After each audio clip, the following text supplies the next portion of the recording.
Welcome to Hockey Night in New York, where Islanders hockey always reigns supreme. Whether you were raised at the barn in Uniondale or born in the stable at Belmont, Hockey Night in New York is your home for all things Isles. Now, let's drop the puck and get this party started. Ladies and gentlemen, it is Hockey Night in New York. Welcome to the program, everyone. It is Sunday, February 5th, 2023. Coming at you live from Florida Media in Rockville Center. A big, awesome show coming up for you tonight. Two great guests coming up.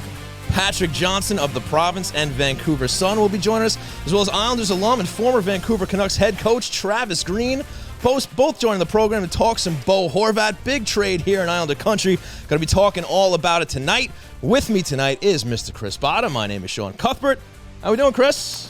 Sean, I like you, you like me, but I don't think you really care how I'm doing right now. We want to get right to the show, let's be honest. Yeah, sure, I guess. I mean, I hope you're doing all right. I am doing well. Thank you for asking. And you, the family, everybody's good? Everybody's great. All right, Thank let's you go. so much. Here we go. Want to remind you all that we are proud to be presented by Blue Line Deli and Bagels, located at 719 West Jericho Turnpike in Huntington, 217 Carlton Avenue in East Islip. And, of course, UBS Arena at Belmont. Also proud to be sponsored by Lost Farmer Brewing Company, located at 63A 2nd Street in Mineola, as well as Main Street Board Game Cafe, located at 317 Main Street in Huntington Village. More about them later.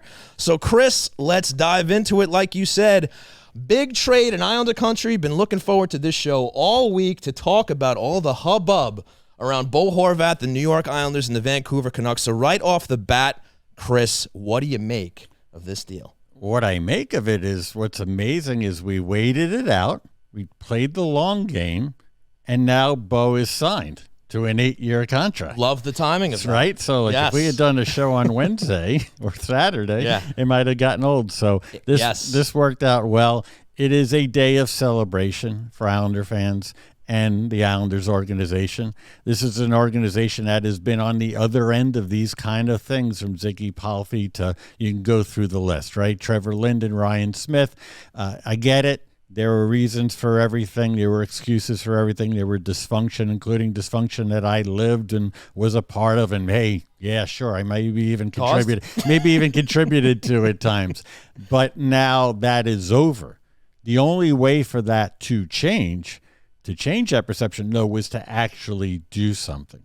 And it was a start, I thought, with the signing of Matthew Barzal. I don't want to underrate that. I thought that was extremely, extremely important and should not be forgotten today. The other part of it was going out and getting somebody. And in this case, it's a player who was on an Islander-type team of lore, of dysfunction, and they didn't want to sign him for the price that he had now earned.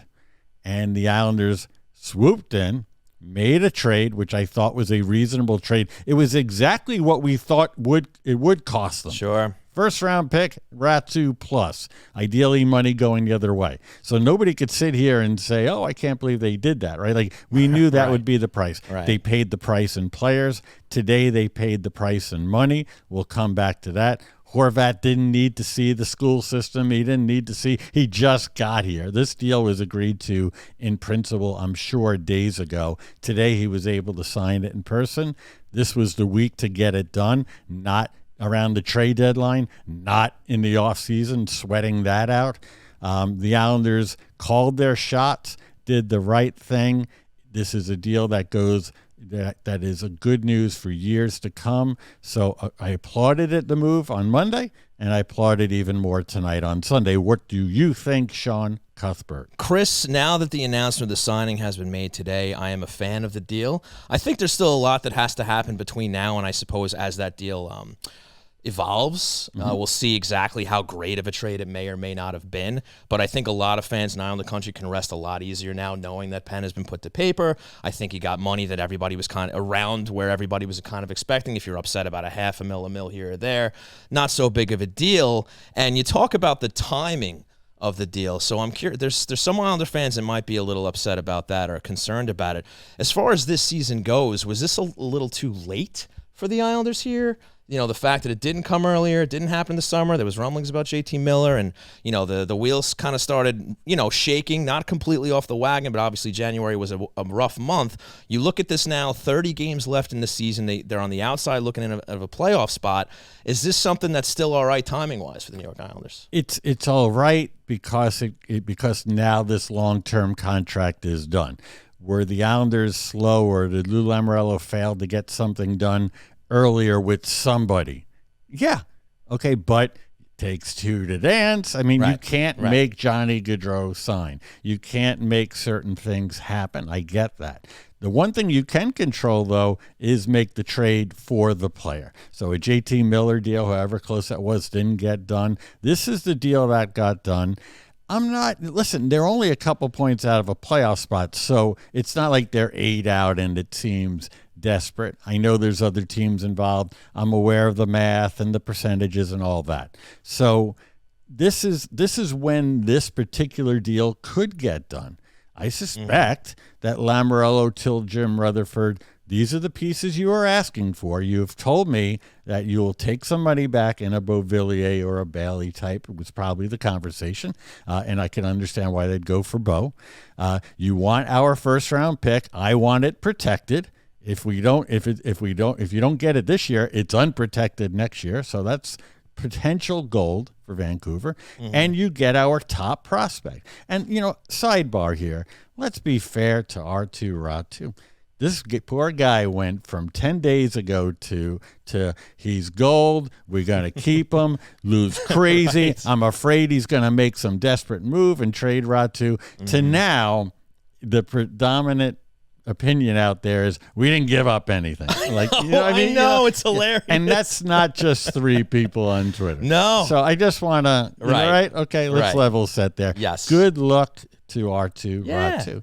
Good luck even more to Beauvillier. And to that first round pick, we loved having you here. We loved the idea of you. We'll hang a banner for you someday. So there's a this is when the deal could get done. The man, Lou Lamoriello, famous for saying when you have time, use it. Yeah. He'd kind of used up as much time as he could.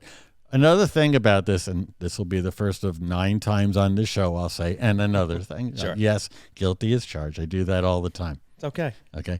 We understand. If it took the Islanders not being good last year and not really being that good this year for this to happen, and I think it did, right? Like certainly had something to do with it. To the fans who wonder if they have an impact, you don't have to wonder anymore. To the people who think that Lou Lamoriello doesn't care about public opinion, or that Scott Malkin doesn't care about public opinion, we know John Ledecky, nice guy, cares about public opinion. You don't have to wonder about that anymore. Shit got done. Shit moved pretty quickly over these last 2 weeks. Yeah. When the Lou must go chant starts, when the team started to bottom out before those last 2 wins, those things, none of these things are coincidences. So as for was it too late? Well, no, this was the time it could be done, and it is the right time. Well, I'm glad you brought up those 2 wins because I wanted to throw that out there. Now, a couple of weeks ago on this show, I had asked you, when is it okay, or what's going to happen if the Islanders kind of continue to flounder and they have an issue from here until the All-Star break. And you said if they fell flat on their face that week, right, and they maybe went 1 for 4 or whatever 3 it was. 3 points or less was the thing. Right, and then the vultures would start circling. Mm-hmm. So they got 4 points. So how much did those 2 wins factor into this decision being made? If they had have lost 1, maybe both of those games, does this deal still get made? In PR, we train general managers and coaches to say that's a hypothetical question. So I can't, but it's a good one. And if they happen to lose both of those, if they got 0 points out of 8 instead of the 4 that they ended up getting, I think this trade, no matter what, is a really hard sell. It's also that many more points behind the playoff spot. So all fair, great points. Are those the 2 wins that got them? Bo Horvat, I we can't answer that because we're not in Lou's head or Malkin's head. But I think it was a great chance a coaching change would have been made and a whole kind of reset for this organization.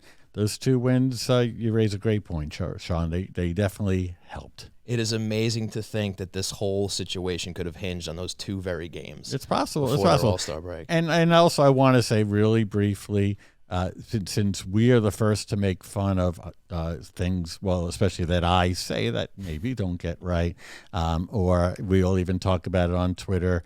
You said for a long time on this show that the Islanders were going to get Bo Horvat, and you didn't actually say it in a kidding way. We kid about it a lot. Right. I'm pleased with the tone that this show presented a couple of weeks ago.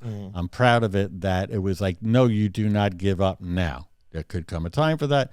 And so that tide has changed. Could I have predicted that they would have gotten Bo Horvat last week and then signed him to an 8-year deal on Sunday? No, I can't. But this is why we do sports. This is why we have this show. This game on Monday night, and then the home game on Tuesday. I went on StubHub looking, see what's available. What can I get? Right. I'm texting my friends. You want to go? I don't care. Usually I'm relying on my friend with the BMW to drive us. I'm like, I'll pay for parking. That's hilarious. Yeah, it's like I don't want to say. I could say it. It's like the lowest level BMW you can get. I want to be clear. Okay. So it's a good deal. It's paying. If it's got for the itself. logo on the front, that's all that matters. Exactly. That's it. I don't think he listens to the show anyway. It's the lowest form that you can get, and so it pays for the parking.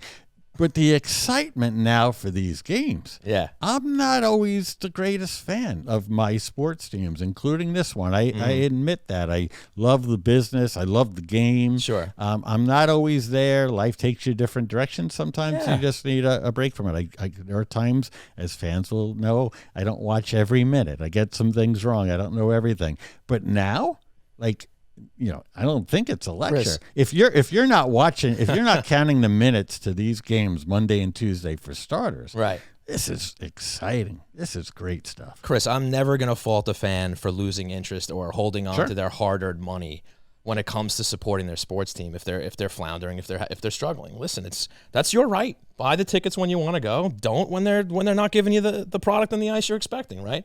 But you can't deny, like you said, this is exciting. Whether you like the deal long-term, short-term, whatever it is, it's exciting. You want to see what this guy's going to do on the ice. You want to see if he's going to gel with Matt Barzal. You already saw him out there in practice today with him, so they're giving that a shot. That the whole dynamic's going to be interesting. How's it going to affect the power play, the penalty kill, his face-off percentages out there? We all know how good he is on the face-offs. You have kind of a 1-2 punch there now with J.G. Pageau.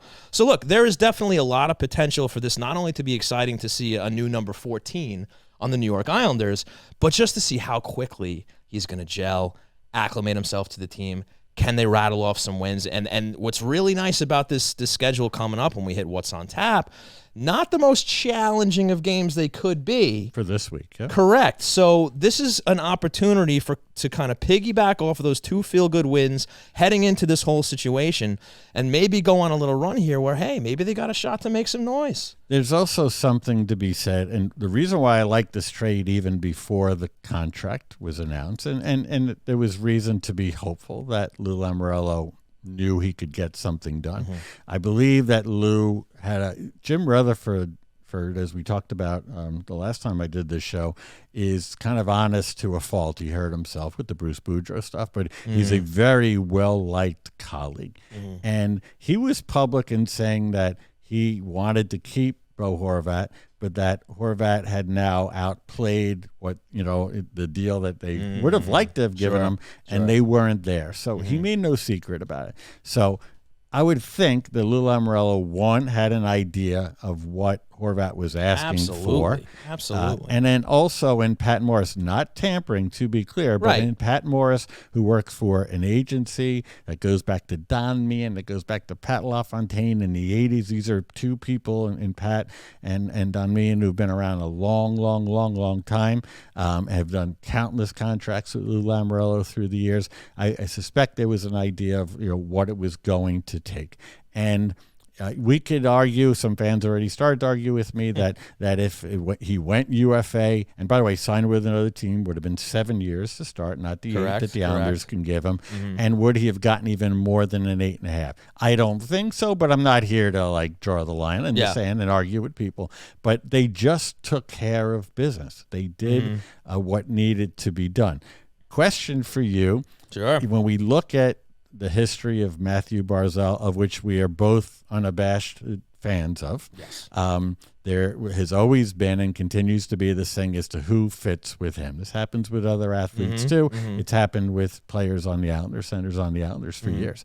Do you have any thoughts, projections, an inkling of what that now looks like with Barzal going to the wing for Horvat, which, based on the practice and everything that's been said, practice on Sunday and everything that's been said, is absolutely the plan out of the gate? Listen, I think it's a good move. I think you get Barzal off the center. Look, you're not going to have Matt Barzal taking faceoffs over Bo Horvat, right?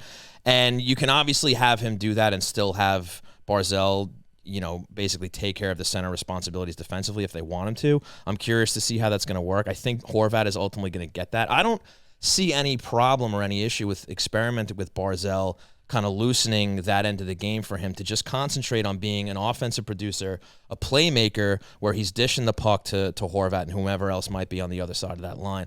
I think it's just a question of how quickly they acclimate themselves. But again, this is the first time in a very long time, and our pal Stefan Rosner has gone out of his way to let us know how many line mates that Barzal has had, during this whole saga here, and it's been quite a few. So you'd like to think that these guys are going to be attached at the hip, at least to start, to see how it works. It's a matter of how well they do. And there's also some stats that have been rattled off about how Horvat's kind of he's very good at in front of the net, tipping pucks and whatnot, kind of like Anders Lee. A high percentage of his goals have actually been tip-ins and stuff like that. So we'll see how that works, and that might encourage a guy like Barzal to shoot a little more, which is something that I've been advocating for quite a while, because, A, he has a good shot to begin with, and they might actually go in the net. You might not need Bo to tip him in, right? But at least you have a guy like Horvat there that can either tip them in or put the rebound in, whatever the case may be, and you just hope that these guys can develop chemistry. But you absolutely attach them together, see how long you can ride it out. I'd be very disappointed if after a game or two there's no goals and no points. It's like, all right, we got to switch it up. Like, keep these guys together, give it a shot. I think it's going to work. It's just a matter of how long, because, look, it's not a perfect science, and it's not always going to be, hat tricks and goals for everybody as soon as you get going, right? And sometimes what happens is they do have those first one or two games. It's happened with Barzal in the past when they put Casey to the wing, and then all of a sudden everybody's talking about, why didn't they do this, and this is great, and then things tailed off a bit. Right. I would say to Islanders country to just consider. And again, and I think everybody's used to this now, is to talk about putting away the noise. Like teams say that about media, right? But I think Islander fans are now learning or continuing to see more than ever in the social media age to put aside the comments. People just couldn't wait to, again, weigh in on this contract and, what's going to happen here, and they valued this. Right. And yet they never talk about, like, their own teams that they're close to, or we know that certain writers are fans of, or analysts who work for. Everybody's got something to say about the other team. Right? Like, it's just nobody has anything to say that's tough about their own team. That goes for broadcasters. That goes. Michael Rupp had some fun. I love Michael Rupp on NHL Network about Toronto and Matthews leaving. This is all fun. Yes. Biz is trolling Islander fans a couple of days ago. Right. Everybody say that the guy works for the Coyotes. The guy covers the Coyotes. Like, say something like fun about them. Because there's plenty to joke about. Right. Point being is, I don't know what's going to happen Monday or Tuesday. Obviously, none of us do. Right. But on the surface, there would seem to be a lot riding.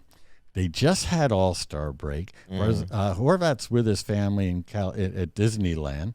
He plays in the All-Star game. He shows up today. They have one practice. He signs a deal. He does a press conference. Tomorrow, they're going to have I would think they're going to have a morning skate. Probably be even a little more involved than your typical morning skate. They're not going to bag them at all, but they'll probably work on some systems and things like that. And then they got a game to play. Yeah. And then the next night, they got a game to play against a freaking nightmare of a team in Seattle. You hope that Seattle's still a little recovering from those guys all going away, wherever they went away to last week. But we don't know what's going to happen in these two games. It might not go that well.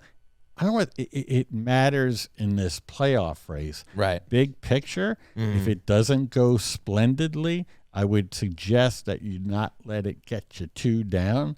because they have this key player in his prime at a fair enough, as Lou said, the number's always too big. There's always too many years. So, we said that today, right? So, enjoy this. Let's see what happens. I mean, it's excitement. It's opening night all over again. Monday night against Philly. Yeah, it's almost like a mini 30-game season now for the Islanders, right? A little refresh here after the break.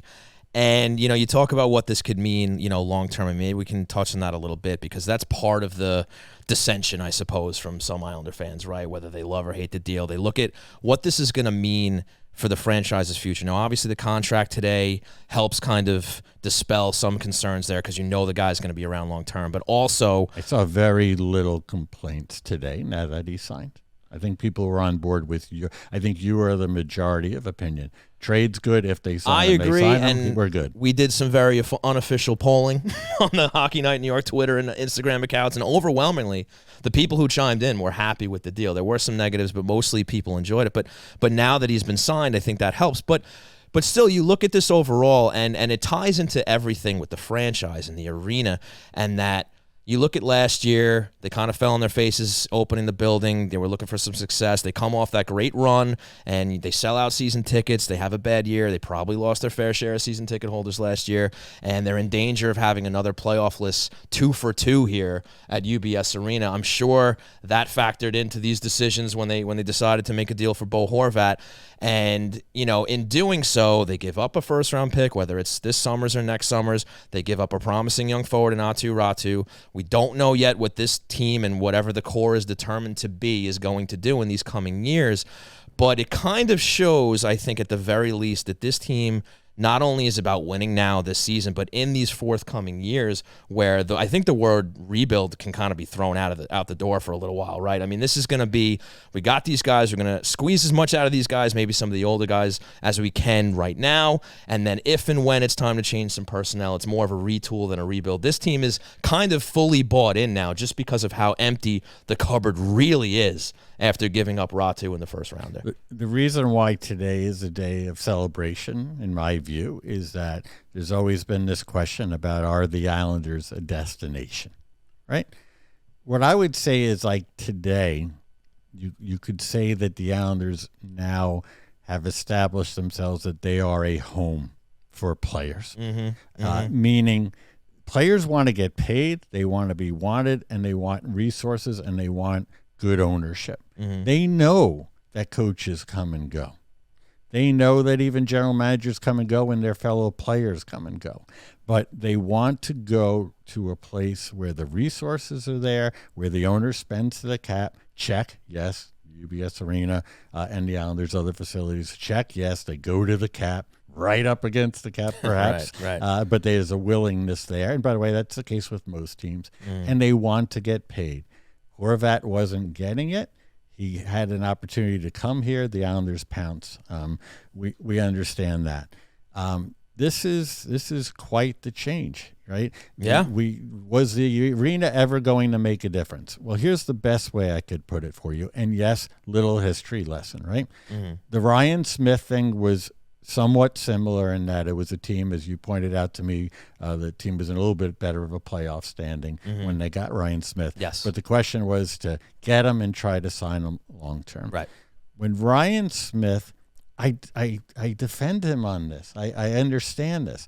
Sure. When he got on that plane and he was crying and all that stuff, and by the way, Horvat did not want to leave Vancouver. He said it on the record. He means it. He is loved there. Hopefully we'll get a taste of that from some of our guests later on tonight. But he saw himself being there forever, just like we have seen some Islanders wanting to be there forever. Brian Smith, once he got off that plane wherever, and I'm sure we picked him up in Alum and all that stuff, but then he walked into Nassau Veterans Memorial Coliseum in 2007. Right.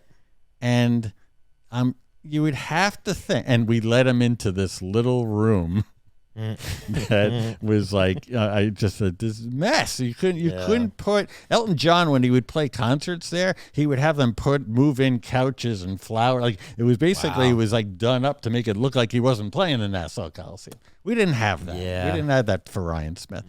And Ryan walked in, and I'm sure it was just like, hey, look, I'm going to give this team my best. I'm going to say the right things, but that's probably going to be it. He did say to me, hey, I like you. We're not going to get too close because I don't know if I'm going to be here that long. He said it good-naturedly, but I got it. But that's not a factor anymore, right? So they got it done. It's Horvat. Now it just comes down to, does he wind up being really good for them, right? Is he somewhere in the middle between his season this year and his 5 really good ones before that? How does he fit in? But that's all you, as a fan, as a customer, a ticket buyer, a consumer of this stuff, for some people whose life it's a huge part of, you just want the things in place to feel like you have a chance, that you're up there. There's going to be some dick who's going to say, well, after all that, they're still not as good as the Rangers of Panarin and this guy and the 2 young D. Great, congratulations, right? Right. It's going to be what happens now with this team. Yeah, some of those veterans will age out and they'll be replaced. This is where we are now. The Islanders are in business. They're home. They're a destination, and they have a chance now. It might not manifest itself in these next 6 to 8 weeks, but you're going to be just as excited when next season starts, which is going to be a little bit different than if they just fizzled out and we went into this offseason all over again in the same position. Yeah, let's see how these 30 games go, but we have Patrick Johnston join us in just under 10 minutes. So why don't we get to some segments real quick, and then we'll fire it up with him. Segments, okay. Yeah. So why don't we go in to What's on Tap, Ed? You ready for that? We're in it. What's on tap? It's time for What's on Tap. That's right, folks. You want to get into your pitch now? No. Okay, fair enough. You're just holding the card in your hand. Yeah. All right, so What's on Tap? Starting tomorrow. We talked about it already. Philadelphia. In Philadelphia tomorrow night, Horvat makes his debut, which is going to be big time TV here for us on Long Island. So then after that, you have Seattle on Tuesday. That's going to be Bo Horvat's debut at UBS Arena. So I'm hoping that the building will be packed out for that.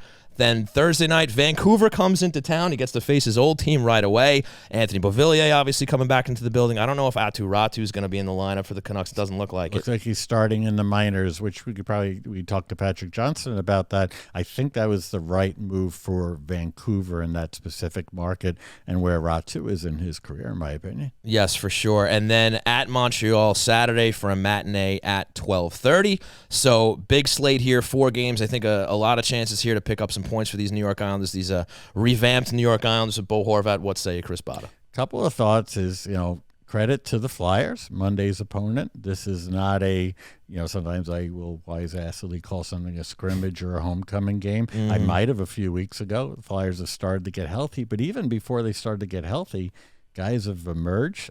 Torts is doing the Torts thing, and that's a pick'em game in all likelihood. Seattle's going to be tough.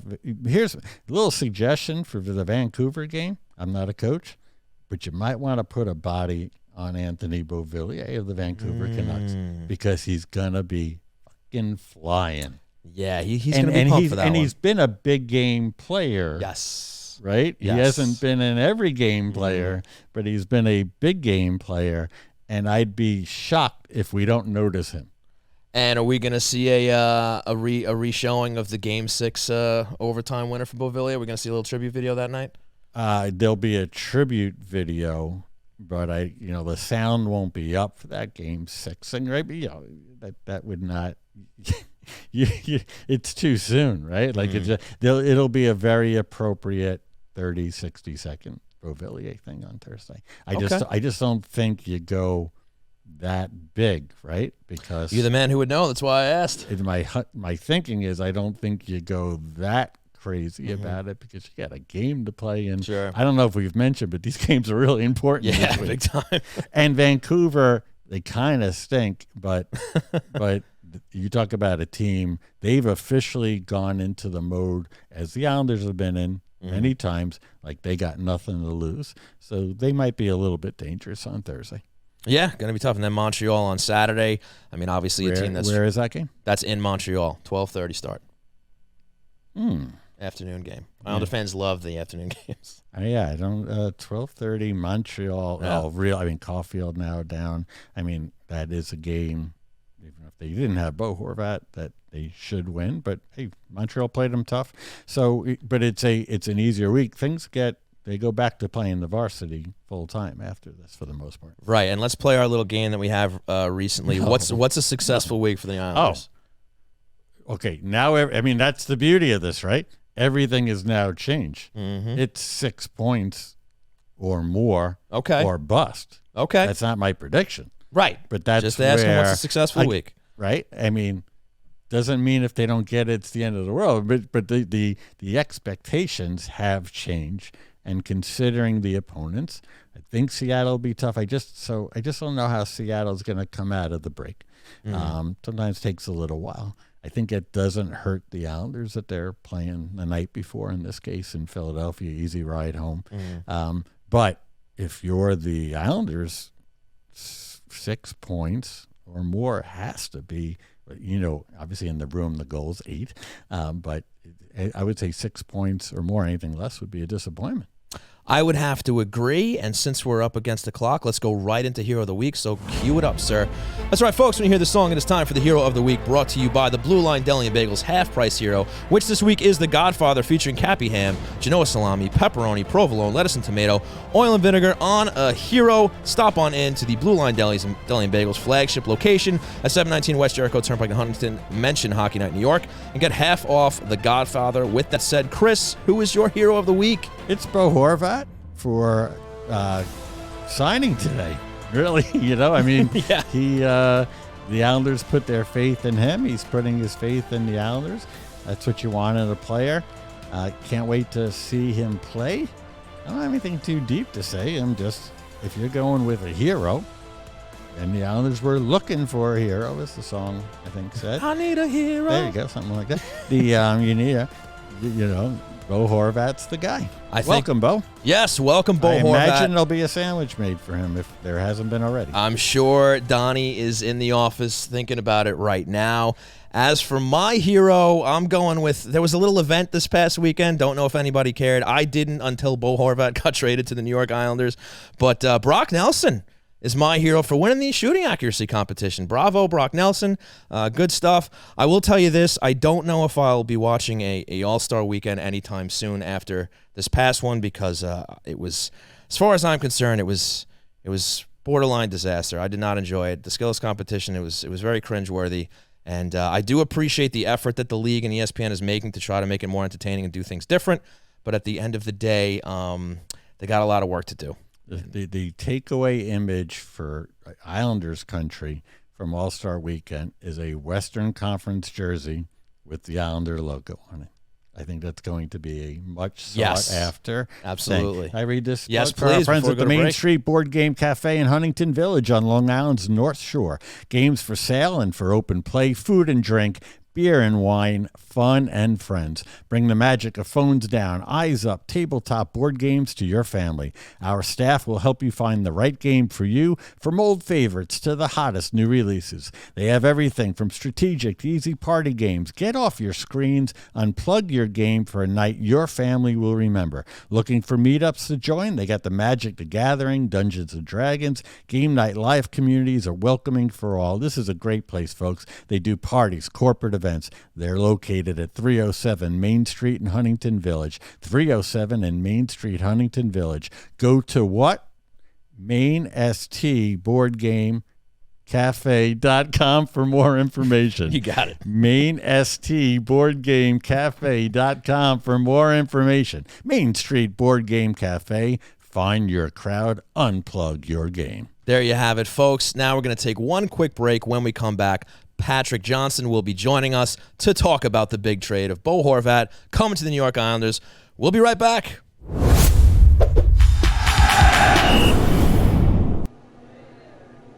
I don't want to hear it. It's over. I can't believe they fell short again. Yeah, but they played so well. They made it to the semifinals 2 years in a row. The semifinals aren't the cup. God damn it, I hate those Lightning. They'll get another shot at it next year. I don't even want to talk about it anymore, all right? They lost, okay? Let me just sit here and enjoy the one thing that makes me a little bit happy. this fresh, delicious, tasty, meaty, turkey-filled Blue Line combo. I eat 3 every day to help keep me strong. Hey, Donnie, can I have one of those? Coming right up.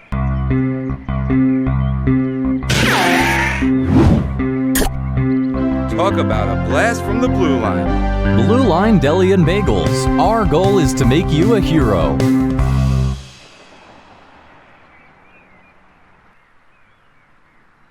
Miss the days of mixtapes and arcades? Love the taste of a bold IPA or maybe an ice-cold lager? There's a place where all of those magical things come together. Lost Farmer Brewing Company. At 63A East 2nd Street in the heart of Mineola, Lost Farmer combines a love of the 80s and a passion for quality beer to create brews that can only be described as gnarly, radical, and totally tubular. The retro vibe of the tasting bar will amp up your nostalgia while the blend of both local and exotic ingredients amp up your taste buds. Beer not your thing? Crack open a can of cider or sip a Chardonnay on the extended patio. Order up from the snack menu. You can even bring your own. If you're more of a homebody, pick up a growler to go or order online at lostfarmerbrewing.com. And for all of Long Island's hockey fans, Lost Farmer created the delicious Stable Shaker American Lager to celebrate the newly built UBS Arena at Belmont Park. Whether you're at the stable for a hockey game, concert, or a comedy show, you can find Stable Shaker by can and draft around the arena. So raise a cup to the next cup with Lost Farmer Brewery, the future of Long Island craft beer.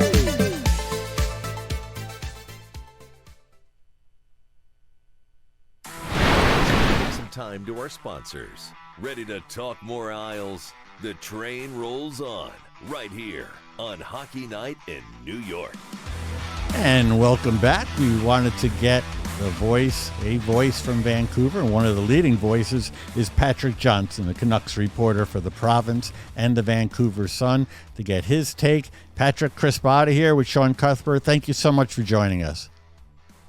Thanks for having me, guys. Great to be here. Thanks, Patrick. First question, since the news broke today, Bo Horvat signed. I was wondering, were you surprised that he signed so soon? And your thoughts on the deal, which has been reported at 8 years, $8.5 million per.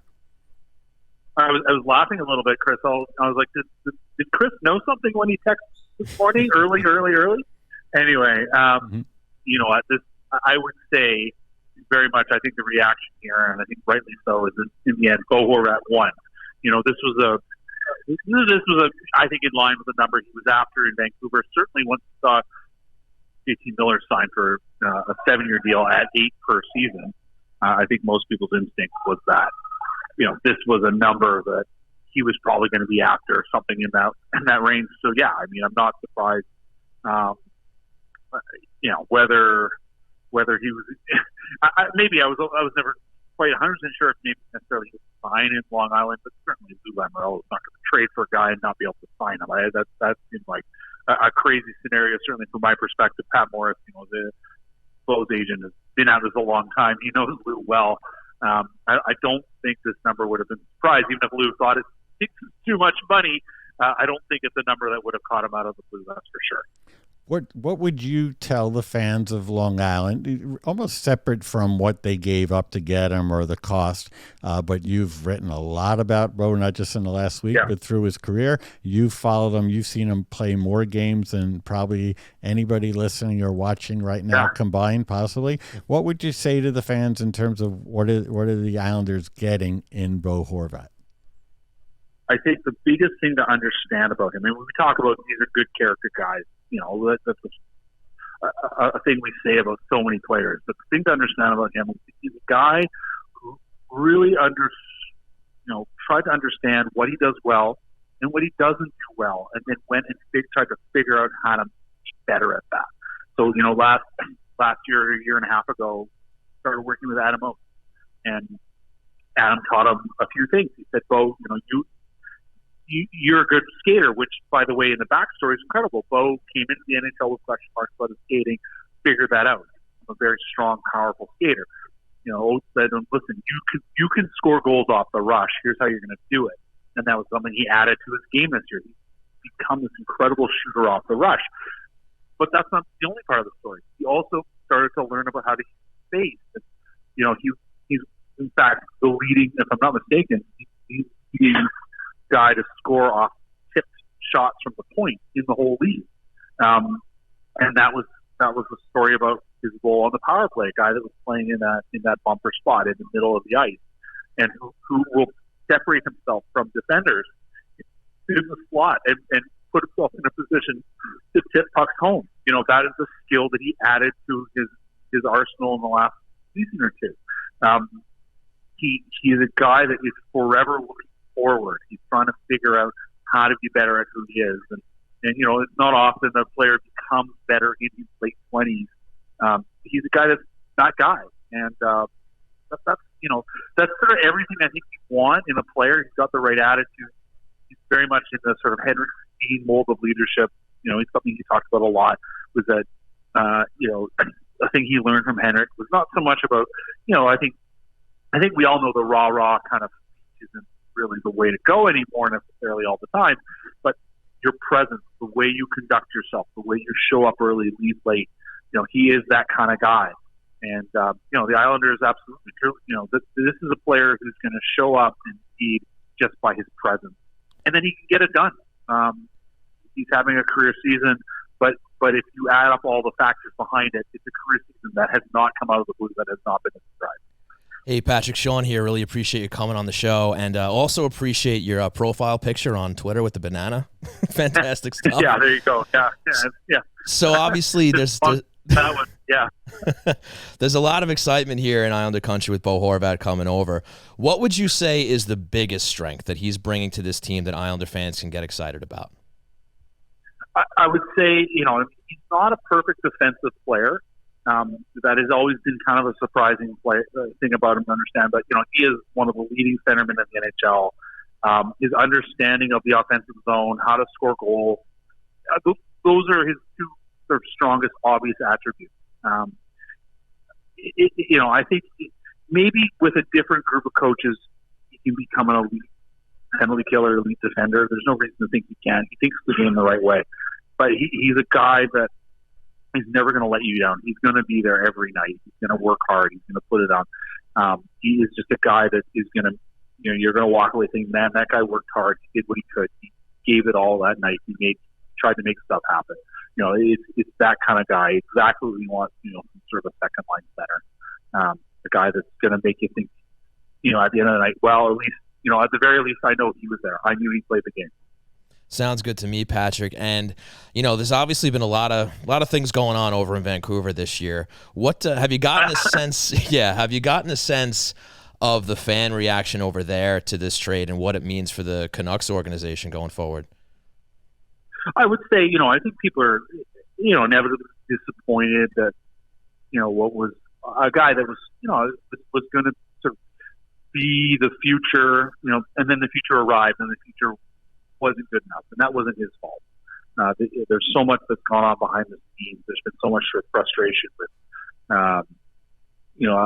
for a long time, it was Ray Ferraro called it the no plan.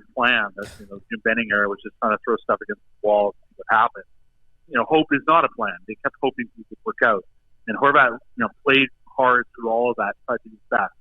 I think on the whole, in the end, people are I would say, not surprised that he's gone, and also I think hopeful that he's going to find what he deserves, which is to play a lot more playoff games. Now, of course, the Islanders have some work to do that. Yeah. But the feeling is that this is a guy that deserves. I mean, he showed up so well for the Canucks in 2020 in that playoff run in the bubble. An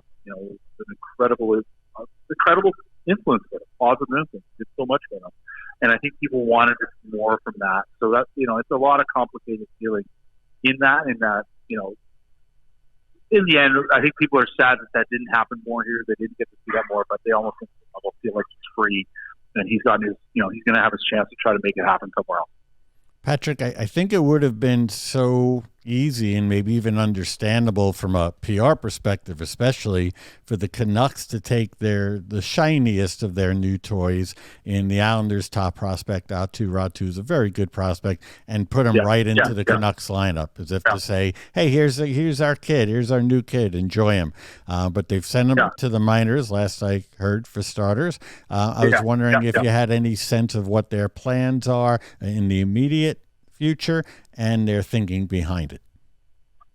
Well, things have been sort of so sour this year on the whole. They haven't gotten results, and of course, it was the kind of the ridiculous way they ended up treating the Gaudreau situation. Whether that was because ownership wouldn't let management get rid of him, but one way or another, management, left with bad taste in everyone's mouth in how they handled Gaudreau. But they also made a conscious decision to really focus in on the AHL team in Abbotsford, which is just outside Vancouver, and really dial in on making that a good experience for those guys, to the point where they sent a few guys. I mean, the Philip Colton's now on the road trip and will be at play this week in Long Island, but he was sent down to he was lacking so much confidence early in the year. He hadn't scored. He had a really good finish the last year, but just couldn't find his way. They sent him back down there just to let him play. They sent Niels Hogelander down there just to let him play. They sent Niels Alum down there just to let him play. And with the sense of, there's something good happening down there. There's not a lot good happening up here. Let's get the kids down there, give them a chance to percolate a little bit, just have some fun, and work on their game and improve the sort of details in their game that they know that they're going to need to have success with in the NHL. And that's definitely their plan with Ratu and sending him to the AHL. I mean, they've got Jeremy Colleton, who was the coach in Chicago. He knows what the NHL is like, as a player and as a coach.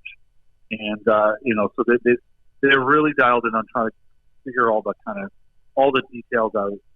Obviously there are questions already about how we know that he's got to work on his skating and improve on his skating. And I think that's certainly going to be a big focus, certainly through the end of the season and then through the summer into next year. But he's a guy they're very excited about. And, you look in the long run, they're going to need, they've traded away one of their top centers. There's a gap to fill there. Now, if the club seems to think that JT Miller can be a center in the long run, I think most of us on the outside think that being a winger is best suited for Miller's future. And, that's something, but that is something that Rock's going to have to prove. You can't just show up. There's nothing's going to be handed. It's not like it's a super deep team, but the perfect role for him is one that he's going to have to win, that he's going to have to earn. That's sort of where things are at. I think people are looking to see, that he's able to, I think everyone knows he's got the shot. He's got sort of the offensive mind, but can he, pick up the pace skating wise, and can he read the game at the pace you need to play to be that effective second line center that they hope he's going to be? Yeah, for sure, Patrick. And I think Ratu is going to be a player that may end up having Islander fans groaning at least a little bit when he develops over there in Vancouver. And last one for me before we let you go. You talk about everything that Horvat brings to the table for this New York Islanders team, and they signed him to the contract today. Do you think that the Islanders got good value in this number that came out today as far as his 8-year deal, the $8.5 million? You think that's going to be something that Islander fans and perhaps the Islanders are going to be happy about with that number? I think there's it's a better bet, I would say, than JT Miller was. I think there's a lot of flags around Miller's sort of longevity. And none of these contracts, I think, at the tail end really play out. But you look at, say, a guy like Milan Lucic, who was able, Milan Lucic is coming to the end of the contract time, right? He had to evolve himself as a player. For a while, it looked like it was going to be a complete disaster at the tail end, but he's become this effective checking forward. Now, is that what you should be paying for an effective checking forward? No. But I do think, certainly at the front end, Horvat, like I said, he's working so hard to make himself a better player. He is exactly what he's a guy that's figured out a shot. He's figured out how to become an effective, presence in the middle of the ice on the power play. He is going to make the Islanders power play better. And that's a huge thing. And, given how important special teams can be, well, that's a huge thing. Defensively, I think he's better than he's been given credit for in recent seasons, but certainly there's a lot of evidence in the background that, tells us that was a flaw in his game. So, can he keep scoring? Yes. I don't know if he's ever going to get 50 goals. He's not been on pace all season to score 50 goals. Kind of out of the blue. I don't think anybody ever thought him being a 50-goal scorer, but I think he can be a consistent 30, 35-goal scorer for the next kind of 3 or 4 seasons. The question then becomes on the tail, what value do you get of them? Where are the Islanders at? It's one of those relative terms, right? If they are battling, if they're kind of pushing towards contender status, a guy like him is a guy that you don't mind having on your roster. You can take a little more than you want. But, it's going to be, I think like I said, I think it's going to be a very good player for them in the first half of that contract. But as is true with all these kinds of deals, as he moves into his 30s, the question then becomes how long can he keep himself as at the very least, an effective NHL player. Absolutely, Patrick. I think Islander fans are going to welcome those 30 to 35 goals if it works out that way. Absolute pleasure having you on tonight, and have a great rest of your night. Thank you. Take care, guys. Have a good one. Thanks, you, Patrick. Really appreciate it. All right, folks, that was Patrick Johnston of the Vancouver Sun and the province over there in Vancouver. Folks, I want to thank you so much for tuning into twitch.tv/HockeyNightNY and your favorite podcast providers later on. Hope you're having fun here on Twitch. We're going to take one more break. When we come back, former Islander, former Vancouver Canucks head coach who coached Bo Horvat will be joining us. One more break. We'll be right back.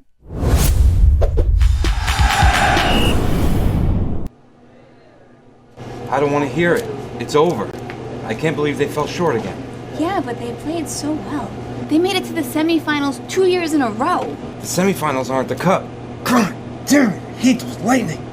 They'll get another shot at it next year. I don't even want to talk about it anymore, all right? They lost, okay? Let me just sit here and enjoy the one thing that makes me a little bit happy. This fresh, delicious, tasty, meaty, turkey-filled Blue Line Combo. I eat 3 every day to help keep me strong. Hey, Donnie, can I have one of those? Coming right up.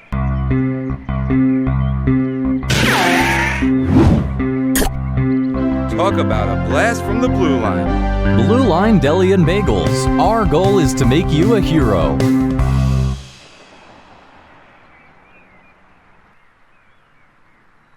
Miss the days of mixtapes and arcades? Love the taste of a bold IPA or maybe an ice-cold lager?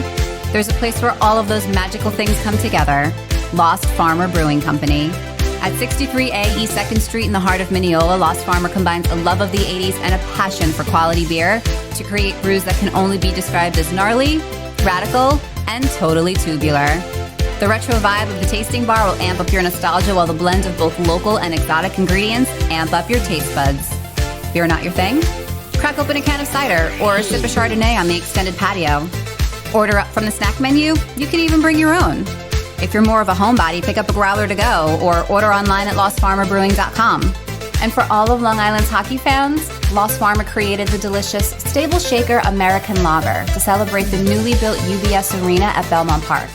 Whether you're at the stable for a hockey game, concert, or a comedy show, you can find Stable Shaker by can and draft around the arena. So raise a cup to the next cup with Lost Farmer Brewery, the future of Long Island craft beer.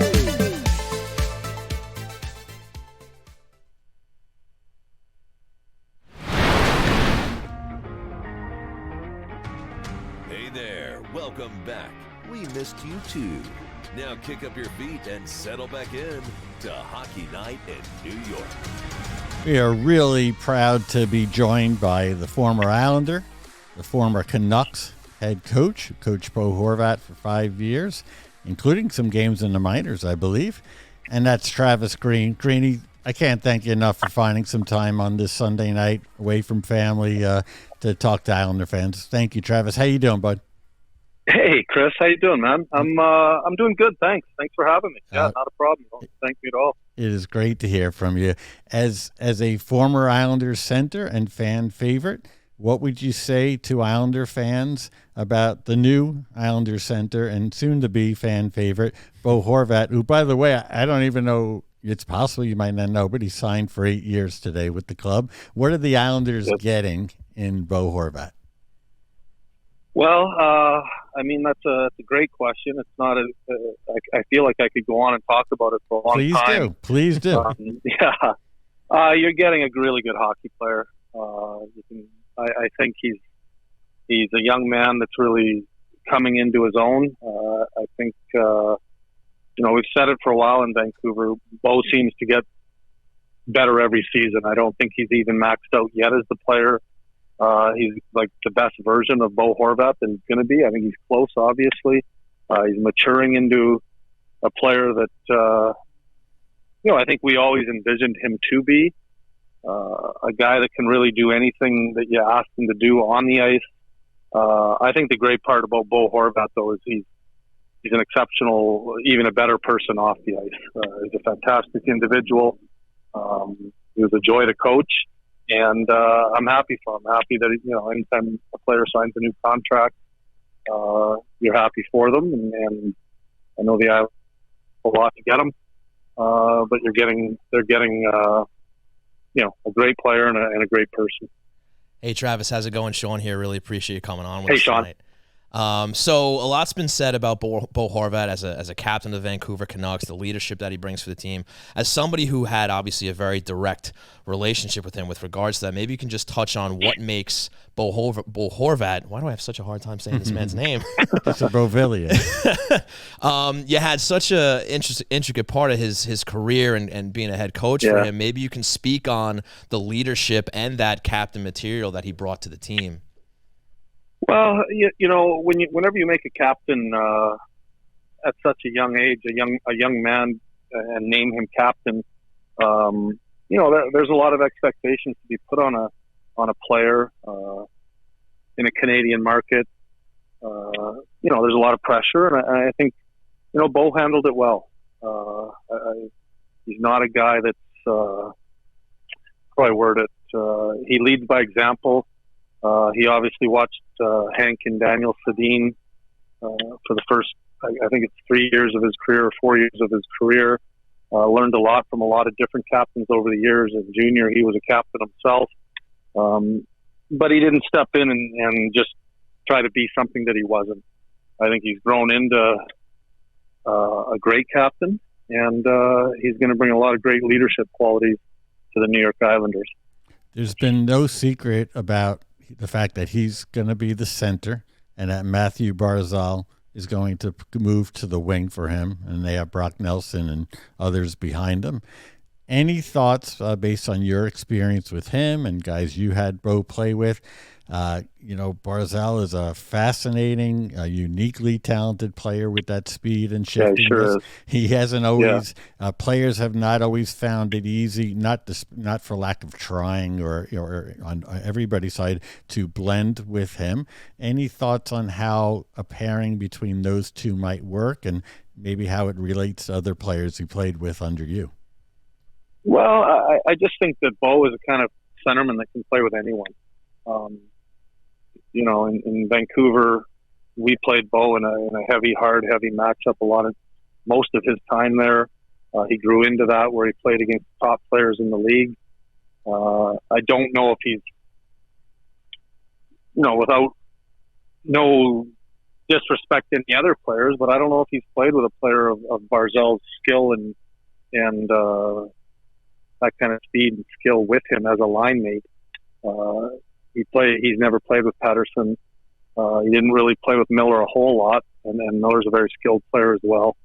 And I think it should be a good fit for me. When I look at it, Bo has really developed into a guy that can score. He's a power forward. He's strong on pucks. When you look at the two of them playing together, you can't help but think that it's going to be a good matchup. You mentioned it earlier, Travis, about how he's kind of a self-made, continuing great player. That's been a theme that I've heard over the last day or so, never said better than you said it.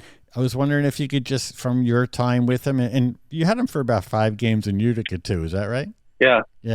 Can you give us just a little bit, in the fans, a little bit of an inside window as to maybe a specific or even a general example of that, whether that be extra time on the ice, extra time shooting? Well, he's just a very dedicated player.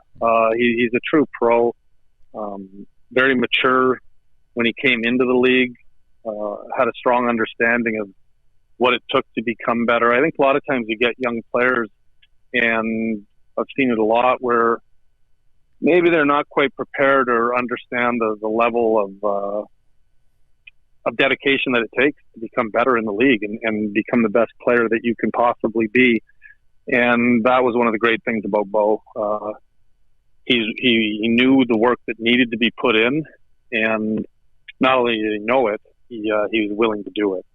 And you as a coach, you walk around the room and you know the guys that are doing extra or making sure they're taking care of themselves to be prepared to play.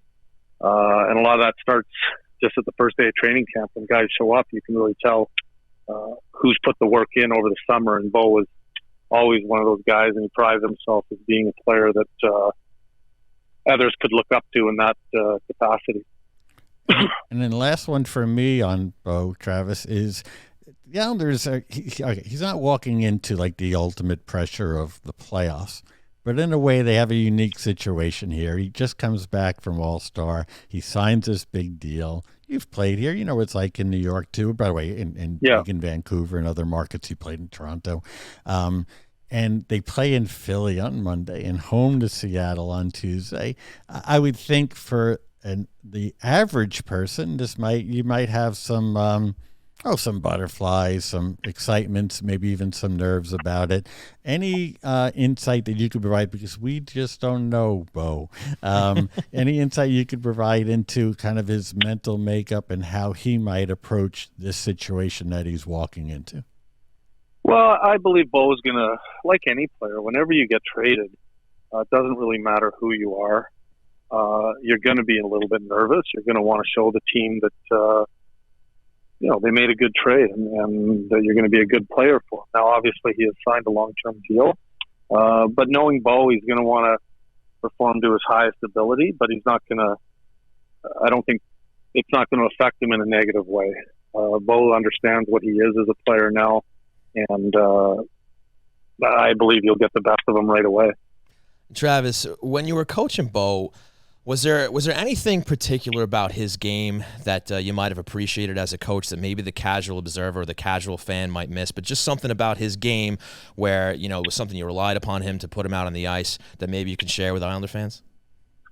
There's lots of parts of his game that you really like as a coach. And, you can start with before the puck even drops. He's great on face-off, takes a lot of pride in it. He's a real strong player. You get into puck battles or protecting the puck. He's built. He's got a low gravity and he can protect the puck. And his strength with the puck going through the neutral zone and his speed is probably higher than people know that haven't played with him. And just his overall commitment to winning, really. And those are things that you talk about. All coaches talk about. And being a former captain now, he understands that, and that's a part that he'll bring to the Islanders as well. That all sounds good to me. And speaking of the Islanders, that is a team that you did play for way back when. And I remember watching you playing some puck with Ziggy Palffy and all those guys. So if we could swing it over there for a little bit, maybe you can just tell us a little bit about the experience playing for the Isles. Again, exciting playing with guys like Palffy and whatnot. You obviously played during the Fisherman era. There's a very famous picture of yourself and Darius Kasparaitis, who we recently talked to about that. Right. Yeah, maybe you could just talk a little bit about your time here on the island and playing with the New York Islanders. Yeah, it seems like a long time ago, but whenever you talk to guys that have been in the league for a long time, that first place that you start is always dear to your heart, and the New York Islanders will always be that team for me. Got a lot of great memories from playing there. And I was a young boy, or felt like I was young at the time, 18, when I was drafted by the Islanders, and was fortunate enough to be with them for, I don't know, exact 7, 8, 9 years. And, I just can't say enough good things. They'll always be close to my heart. I started with that team and got a lot of fond memories of playing there. A lot of great people, a lot of great friends. What impact did Al Arbor have on your coaching career? Yeah, tons. I've talked a lot about it over the years, different coaching seminars, just talking about Al and I talk about empathy when it comes to coaching, and I think a lot of the great coaches have that quality within them, and they're not afraid to show it once in a while. And when you think of Al Arbor, I think people think of this presence of a man and strong presence in the room, which he was. But also Al cared for his players, and the guys always knew it. And sometimes he showed it in different ways, but I think that's one of the things that I look back, and if I had to learn something from Al, that was probably one of the biggest things. one of the things that the fans will never forget about you is the kid line that you were part of. And I was thinking about this today, but like on the surface, I don't know, and yes, it was 30 years ago. I don't know if it was like an easy, like, I don't know if you, Brad Delgarno, and Marty McGinnis, I know you became close friends with Marty, were like an obvious fit. Do you have any recollection of how the mad scientists wound up putting you together, the three of you together? You know what? I don't, but I do did thoroughly enjoy playing with both those guys. They became good friends of mine for a long time, and we had a lot of fun. I look at my years in New York, and it was almost different. Every season had its own different kind of memory with it. Right from being a rookie, being around Pat Flatley, Glenn Healy, Ray Ferrero, Steve Thomas. I can go on. Benoit Hogue, Mick Dakota, Richie Pilon, all these guys, Huey Krupp, and I'm probably missing out on a few. And then, I learned a lot from all those players. They might not have thought so at the time, but I know looking back, and I have stated it before, like, young players they're not always the same as when they're older players. And I look back, and I know at the time I was maybe a little cocky when I was younger, but I did learn a lot from those players and really helped me to become probably the best player I could have been later in my career, and helped me to stay in the league as well, just being around those kind of guys.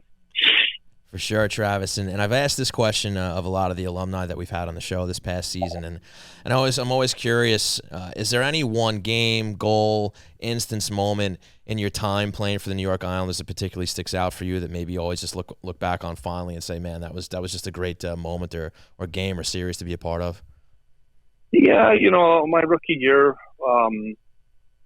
it's hard not to think back of the Volek goal against Pittsburgh. After Pitt had won 2 Stanley Cups, I was hurt for that game. I couldn't be with the team. But just watching our team win that game, that probably goal stands out the most. Anytime you win a series or win a playoff round, those are the kind of things that you remember. 2 quickies, Brendan, and I'll let you go, okay? One, and it may be a blur to you, like the putting together of the kid line, but it's something that we're asked all the time. I know it was all Ziggy, but any idea of what he was thinking of when he embraced you after all that time? That was just Ziggy being Ziggy. I look back, I laughed about it then, and I still do. I think that's the one thing about Ziggy. He could be a flamboyant guy. He was very shy with the media, but he really was a funny guy and a good guy to be around in the locker room and that. Uniquely skilled player, right? How would you describe him? Yeah, was he ever? He was, one of the more skilled players that I've played with in my career. I was fortunate to play with a lot of really good hockey players, and he'd be one of those guys that you talk about when it comes to high-end skill. And lastly, I know when he was first traded, I heard that you had exchanged a text with Bo Horvat. As an Islander, former Islander who knew how loud the old barn could get, if Bo was to ask you, what would you say to Bo Horvat about the Islander fans he's now going to start playing in front of? How would you describe it? It's just a great fan base. I got to witness it firsthand when we played in the playoffs when I was a player. I got to witness it as a player as well, playing against the New York Islanders when we played them when I was with the Toronto Maple Leafs. And you want to talk about, that series was rough and tough and intense. And, coming in there as a visiting team, the crowd, they were loud. They were into it, as loud as I've ever heard any building. And, it didn't surprise me. I know the passion in that city for hockey. I think there's only certain cities that rival that passion a lot like a Canadian city, and New York and the Islander fans are definitely one of them. Well, Travis, absolutely outstanding stuff. A really great time having you on, and really appreciate your time. So thanks again, and have a great rest of your night. Awesome, guys. Thanks for having me. Enjoy. Really indebted. Can't thank you enough, Greeny. Thanks, buddy. Hey, Thanks guys. a lot, Yeah. Travis. All right, folks. That was the great Travis Green, former New York Islander, former Vancouver Canucks head coach, and great stuff from him and from Patrick. They were both great. Travis blew me away. He's a quiet guy, understated guy. You could tell he's got that coach in him, more of a lane type.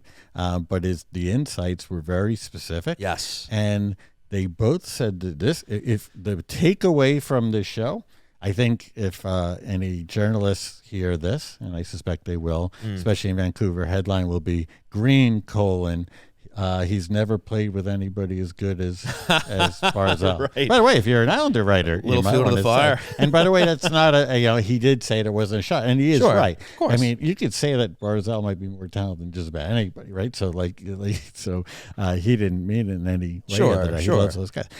But the other big takeaway from the makeup, the approach, it was this notion, and Johnston said it too, the writer, that Horvat's continuing to get better. Yeah, you love to hear that. He gets better each year, and that he works at it. Yes. And that's not a cliche. That is right. You don't hear people say that about a lot of players in this league. It was like the first thing that came to mind to both of them, this idea that he keeps on working at it, and it culminated in this year. If you're an Islander fan, if you're Lane, if you're Lou, those are magical words. Yes. Not necessarily that he's going to, get 60, 70, but the fact that this is a guy who works really, really hard at this craft.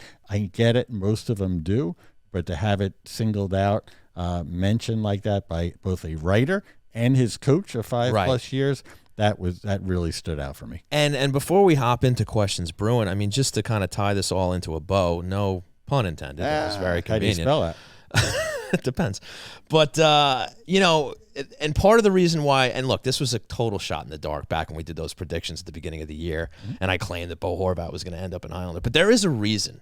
There is a reason. And it speaks to what we just heard in these interviews, is that I always felt that Bo Horvat was just like a very Lou Lamoriello, New York Islander type of player, the two-way game, the hard work and all that. And I figured if there was anybody that Lou was going to make a splash with, it was a guy like Bo, and that's why I threw his name in there. And it's nice to hear that, getting these things confirmed by these gentlemen, in the interviews. And it's you look at the guys that they've picked up, J.G. Pageau, Kyle Palmieri, there is a bit of a trend there, right? These guys have that hard work ethic reputation, and this is just another guy who has that, but he can score some more goals, right? He can help out a little bit more in the offense, and I think that's always been kind of a part of this Islanders identity, and I know that's to the chagrin of some fans out there because they want that pure, talented, sniping winger that puts up, 40 goals and 20 assists, but he's always finishing, he's always putting the goal in the net. Two other things that Travis said, and I know sometimes fans are quick to say, well, what's he going to say? Well, no, he's got no story. He was fired by the Canucks. He's not the Canucks coach anymore. He's not an analyst. He's volunteering information. Two things. He said he thought Horvat could center anyone. Mm-hmm. And when I asked kind of about his mental approach, like, it might take him a little while, he said, no, he's going to be ready from the start. That's good shit. Well said. I couldn't have put it any better. That is good shit. It is good shit, for sure. Well, with that, Ed, Jay, how we doing over there, pals? How we doing? We're doing good. We're going right into Questions Brewing here. Questions Brewing. Yes, we are. Brought to you by Lost Farmer I was a little Brewing. nervous because we had a little dropper by in the chat. Is that right? Kind of made me nervous. Mikey on the couch himself. Is that right? Yeah. Mike O'Brien, really? A celebrity of that caliber. Wow. In the chat. Took the time out on his Sunday. Took the time out. Wow. I couldn't That's believe impressive. it. Should we say who's the... He dropped us a question. He was involved. Okay. I don't know if he's here now. He just dropped the question left. He might have just dropped the I'll question. hang up and listen. All right, fair enough. But actually, an interesting question. Tom Boyle asked a simple question. How does one subscribe to the channel? How does one subscribe to the channel? Oh, yeah. Through Prime. You can do that here through Prime. Yes, you do that through Prime on Twitch and Amazon.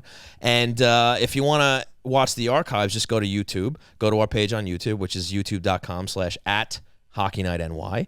And then you just click the little subscribe button. You can also click notifications so that whenever we post something on the site, you always get reminded and you can watch away. So there you go. And, of course, if you're a listener, you go to Apple Podcasts, Spotify, whichever your favorite provider is. Go to our page there, click the little subscribe button, and then you will never miss a show. There you go. And we'll go into another question from Tom that he asked earlier on in the show. Do you see the Isles going to battle with this lineup, or is Lou going to make other moves?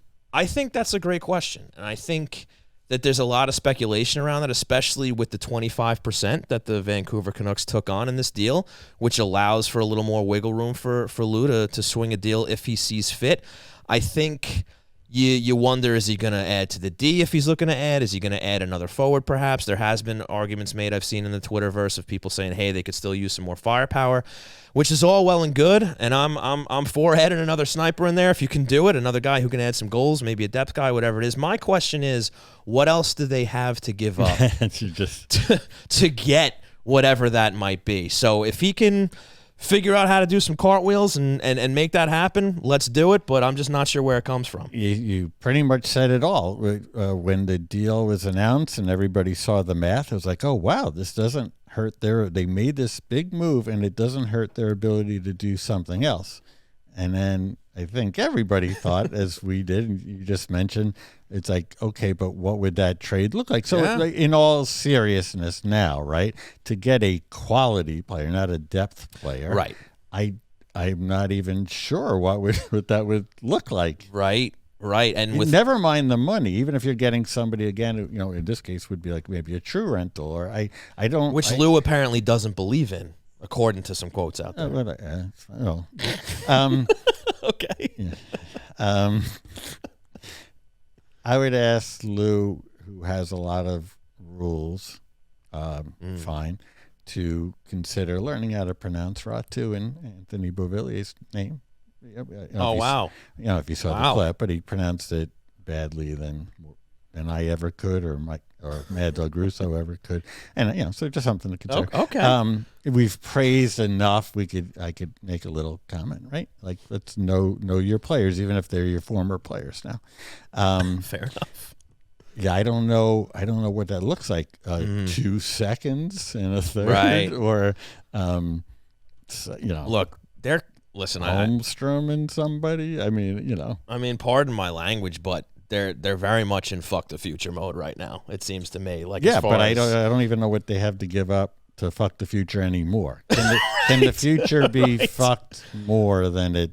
And they're all in for now and the years ahead. I mean, that's the thing. Like, we don't know where it all goes, but you look at what they have remaining asset-wise. You mentioned a couple of second rounds or whatever it is, but that's the thing. Like, if they're going to add anything else, they're just taking further and further away and kind of kicking that can of the rebuild, I guess down the road a little bit, acquiring players that are going to help now, but eventually they're probably going to find themselves in a spot where, they're going to hit a hard rebuild at some point. Maybe that's further into the future, but with these lack of assets, it's going to happen. And I got a question for you for questions, Bruin, before we go. I was thinking of this when Patrick was talking.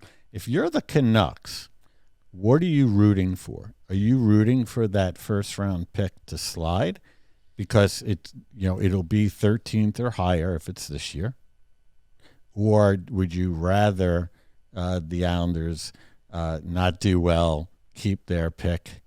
By the way, Islanders' option to keep that pick, and then take your chances and see what happens with the Islanders of 23, 24? Well, from a purely numbers standpoint, you would say maybe you kind of hope that the pick slides to next year and they be even worse the following year, so the pick is higher. But the word is that this coming draft is a very deep draft, and there's a lot of players that can come out of the lower numbers, where maybe even a 15 through 32 is still a player that can help you. So, I mean, without being in the mind of a Vancouver Canuck fan, I'm not exactly sure, but what I'm hearing about this draft is that it's very deep, so maybe they want that pick. Yeah, their first choice would be, I kind of made it either or, but their first choice maybe would be that this would be like the 14th pick in this year's draft. Good. Ed, what do you got? Rush, you got it. First time chatter, Jack plays bass. Thanks for the sub. What's up, Jack? And the follow. He asked, what do you guys think about the possibility of acquiring Tarasenko? So that's a good example. Right? Yeah. Even if St. Louis is in sell mode, and I don't know if they are yet. You think they might be. What are we talking about? Yeah. Who do they? unless there's a scout, in this case, by the way, this could happen. There could be a scout in St. Louis who loves one of the or two of the guys that the Islanders took this past year, right? Like, I couldn't tell you who, but like there would have to be some huge faith on their scouting department side in certain guys, and then be okay with another early round pick, which wouldn't be a first. So I just don't know what that looks like. No, I'm with you, and we just to kind of latch on to what we were saying before, like, yeah, bring in Tarasenko, bring in that gun, yeah, let's do it. But what are you giving up? And just understand that anything that they do give up is probably, again, just making that hard rebuild down the road, even tougher. Now, look, the point of all of this is to win a Stanley Cup. You win a cup, you can rebuild for as long as you want. That's fine. There is no rebuild happening now for a long time. Correct. This cinches that. 100%. Think about that. 100%. Next one. Well, just to add to that, Tradier19 asked earlier if the Isles can make another trade by the deadline, who should they target and for who? So if you were going to give up someone, what would you do? We kind of covered the for who already because we don't know, but we kind of have an idea of what it could or couldn't be. I don't think it's going to really be anybody from the current roster. I think Bo is the one guy. Basically, I believe the question is who would you want them to get? Well, look. I would want a puck-moving defenseman. Another puck-moving defenseman. Oh, I gotcha. Yeah, but he's there. Looked at the person who asked that question for him. I think it was Trache19. Yes. He's like looking for a name like a Tarasenko. He did ask Tarasenko. Yeah. Tarasenko's towards the top of my list. If you're looking at D, Chychrun's a nice name, but I don't think they have what it takes to get him now unless you're really just getting rid of everything. But no, I think it's more of a ghost trade. Yeah, who I think is hurt now, so that's kind of a hard deal to make right now. But, maybe you get a guy who can move the puck a little bit back there. I mean, personally, I think they have a little more defensive issues back there that they need to shore up, so I wouldn't mind getting a guy that can help, keep pucks out of the net as opposed to putting pucks in the net. I don't know what name that is off the top of my head, but yeah, I think they can, to solidify the run, to solidify going further than just making the playoffs, I wouldn't mind seeing another player added to the team, whether it is a defenseman or a forward. Yeah, the good news is Dobson's skating. Looks like he might be playing soon, or if not as early as Monday. I don't think they've declared him definitely in, but he's back. So they're getting healthier. They added this little center named Bo Horvat to the lineup. Sure did. So they have a couple of weeks here. So whether it's Ghost or somebody else, they could take these next couple of weeks to then see where are we, what do we need. Are we in the playoff race? Are we now playing for something top 3 in the division? Right. Like they've got some time here. Yeah, maybe you wait a little longer to make the next deal just to see where the chips fall on this, because for all we know, a week from now, we could talk about a rough week and whether it's even worth adding somebody else at that point. Or the other way. 100%. Even just a 6-point week is going to make a big difference in the standings here. Yeah, no question about it. Ed, maybe 1 or 2 quick ones, and then we gotta get the hell out of here. Because we get you get hit for overtime, right? If it gets past 9:27. Maybe we'll see. I think so. A quick one is CGS878 asks, what are the chances of Horvat overshadowing Barzal and becoming the team's #1 superstar? Oh no! Yeah, what an awful thing that would be. And I know he didn't mean it that way. Right. What are the chances? Would Matthew get over that? Right. It's a fun question. It's a great question. Yeah. Matthew Barzal has his contract forever now too, right? So that's why I could laugh about it. Be a hell of a problem to have. Yeah, if we can argue over which one is the bigger star, please, I welcome it. Yeah, I think Barzal will be the greatest star. I think that's like Summer Showers, because of the way he plays, his whole style. It'll actually be a fun thing. Who do you like better? Right? Sure. But if we should only be so lucky, Eddie, let's do one more. Very different, but he's in a rush. We'll end with Mikey on the Couch's question. He starts with a lot of people were actually upset with the moving of Vrati. He goes on, Vancouver has a history of producing promising prospects such as Hughes, Horvat, Peterson, etc. Do you think this move will help his long-term development? Yeah, I think this, not because he's going to the Canucks and there's some sort of prospect development factory, but this is a good team for him. I hope he recognizes that. It's a good spot. When they bring him up, he's going to play. He's going to play a lot.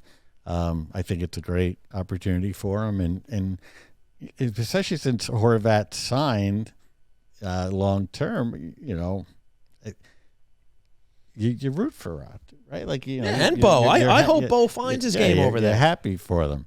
I think it's only human nature for some diehards to be like, if Horvat wasn't signed, and what's going to happen with these guys? Now that he's signed, it's like good luck, guys. Cheering for you. I don't think there's any need for a Ratu video when he comes I back, don't think so. Which would probably be next year would be his debut. I mean, I think the videos have kind of gotten out of control. I feel like when I was with the team, we were one of the first teams to try to be classy and do nice things like that. Now, and the Rangers have taken it to a level where you see guys who've rolled through for a year and a half for getting one. So now it's almost just become expected. Anytime a former player, just about any term, comes back. But no, Ratu, I think he's going to be good. It did kill me a little bit to see some people say they gave up nothing, or he's nothing, or he's okay, sure.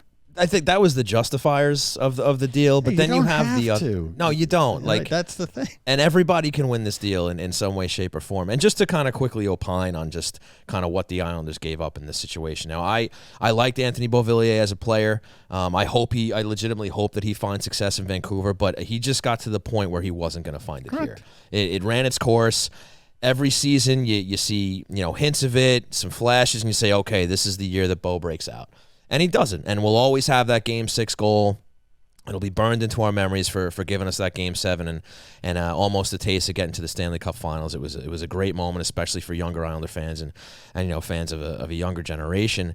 So I wish him the best over there, but I also, in a very practical sense, think that in some ways, because he wasn't figuring it out here, it was almost addition by subtraction, in the sense that you unload that $4 million plus contract. You're able to fit in Bo Horvat here, who I think is overwhelmingly going to make a bigger difference than Anthony Beauvillier did here. And I think what really hurts is the first round pick, of course. Remains to be seen who that ends up being and what they end up being in Vancouver. And I do think that Ratu is going to be a guy that, this fan base ultimately groans about. I think he's going to be a good player, a successful player in Vancouver. Now, whether that's a first-line center or a third-line center or whatever it is, we'll see how it pans out over there. But I think ultimately now with Bo Horvat signing this contract, this is a win for the New York Islanders and something the fans should be excited about. To give you an idea, and I know you want to go, to give you an idea of how it's just like the deal is done now, the 8-year deal. So now it's just for anyone, and you could expect anything, and change is good for people. Okay, Horvat's next 3 games: Monday in Philadelphia, Tuesday Seattle, Thursday home to Vancouver. Anthony Beauvillier's next 3 games: Monday night, Jersey; Tuesday night, Garden; Thursday, UBS. After those 3 games, who's going to have more points, Anthony Beauvillier or Bo Horvat? Bo Horvat is going to have more points than Anthony Beauvillier. We'll revisit this off air, maybe via Twitter. You give me some odds, and by the way, I'm not saying the point is the point. Predictions, the point Chris. I'm trying to make is that it's just make up your mind. Is like don't. It's possible that Beauvillier might get like 5 points. Yeah, he might put up a hattie against the Isles on Thursday. And by the way, beat New Jersey. Probably will. Beat New Jersey. Beat the Rangers. Right. And take your bow at the first TV timeout or whenever they do that video. But just, change is good for all. And the Islanders needed it. They needed a shakeup. The same guys were coming back day after day. They needed a change here. It was getting stale, and they did the best move, I believe, that they possibly could have with this move that they made this week and then again today. Listen, again, at the end of the day, it's exciting. We'll see how it all pans out. I'm excited. I hope you're excited. Can't wait. And I think we can wrap it up there. So thanks for everybody for hanging out with us again. The Questions In for Questions Brewing. So, folks, with that in mind, big thanks to all you for tuning in to twitch.tv/HockeyNightNY. And, of course, your favorite podcast providers later on. A huge, huge thanks to Patrick Johnston and Travis Green for joining us tonight. 2 great spots from them. And, of course, a huge thanks to our sponsors, starting with our presenting sponsor, Blue Line Deli and Bagels, flagship location at 718 West Jericho Turnpike in Huntington. You can check them out at BlueLineDeli.com. Also, a big thanks to Lost Farmer Brewing Company, located at 63A 2nd Street in Mineola. Check them out at LostFarmerBrewing.com. Also, you might have seen on social media that we have announced another viewing party there at Lost Farmer. We hope you come down for Saturday, February 18th. They will be playing the Boston Bruins in Boston at 5 p.m. I'll be doing a pregame show with the great Tony Stabile, former co-host of Hockey Night in New York. So we hope you come down and hang out with us for that. Always a great time. And a big thanks to Main Street Board Game Cafe, located at 307 Main Street in Huntington Village. Check them out at mainstboardgamecafe.com. And of course, you can follow us all on social media. Chris, where can we can follow you? Well, most importantly, I want to say thank you to Patrick Johnston and also to Travis Green and also the fans for joining us. Yes, no question about it. So at Chris Botta NHL on Twitter. We can go with that. Yeah. I'm not on TikTok yet. You can follow. Can't wait. You can follow myself at Shawnee Hockey. You can follow the show at Hockey Night NY on Twitter, Facebook, Instagram, and the TikTok. If you enjoy what we're doing here at Hockey Night New York, please rate, review, and subscribe at your favorite podcast providers on YouTube, on Twitch. Here for Chris Botta, for Ed, for Jay, for myself, Sean Cuthbert. We've been Hockey Night New York. Have a great rest of your night. We will see you next week.